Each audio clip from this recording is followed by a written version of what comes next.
पाकिस्तान की सियासत और अदालती उमूर में मुदाखलत के सबूत मौजूद हैं। हामिद मीर ने तहलका खेज इंकशाफात कर दिए।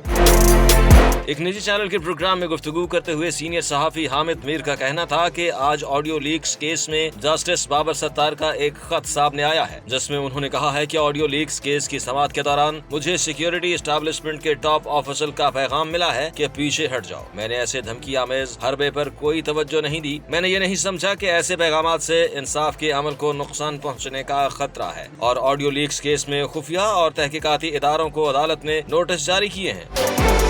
हामिद मीर ने कहा कि इस मामले पर अटॉर्नी जनरल ऑफ पाकिस्तान का कहना है कि किसी भी सिक्योरिटी एस्टेब्लिशमेंट के ऑफिसर ने ना किसी किस्म का कोई बराह रास्त राब्ता किया है, ना वो करते हैं और ना ही वो कर सकते हैं, और जो राब्ता हुआ वो अटॉर्नी जनरल के ऑफिस के जरिए हुआ था और सिर्फ इस हद तक हुआ था जो ऐसी हसास किस्म की मालूमात है वो इन कैमरा की जाए। और अता तारड़ ने इस हवाले से कहा कि अगर अटॉर्नी जनरल की तरफ से इन कैमरा ब्रीफिंग की रिक्वेस्ट कौमी सलामती की वजह से की गई थी, और मैं ये बिल्कुल वाजे कर दूं कि कौमी सलामती पर कोई समझौता नहीं किया जाएगा। हामिद मीर ने कहा कि सलामती पर कोई समझौता करने के लिए तैयार नहीं है, लेकिन हकीकत यह है कि पाकिस्तान की सियासत और अदालती उमूर में मुदाखलत के ठोस दस्तावेजी सबूत मौजूद हैं, जिससे आप इनकार नहीं कर सके। और सुप्रीम कोर्ट ऑफ पाकिस्तान के कुछ फैसले हैं जिसमें यह कहा गया है कि कौमी सलामती पर आप बिल्कुल भी कोई समझौता न करें, लेकिन आईन पाकिस्तान ये कहता है कि जो खुफिया इदारे हैं उन्हें सियासत में मुदाखलत नहीं करनी चाहिए।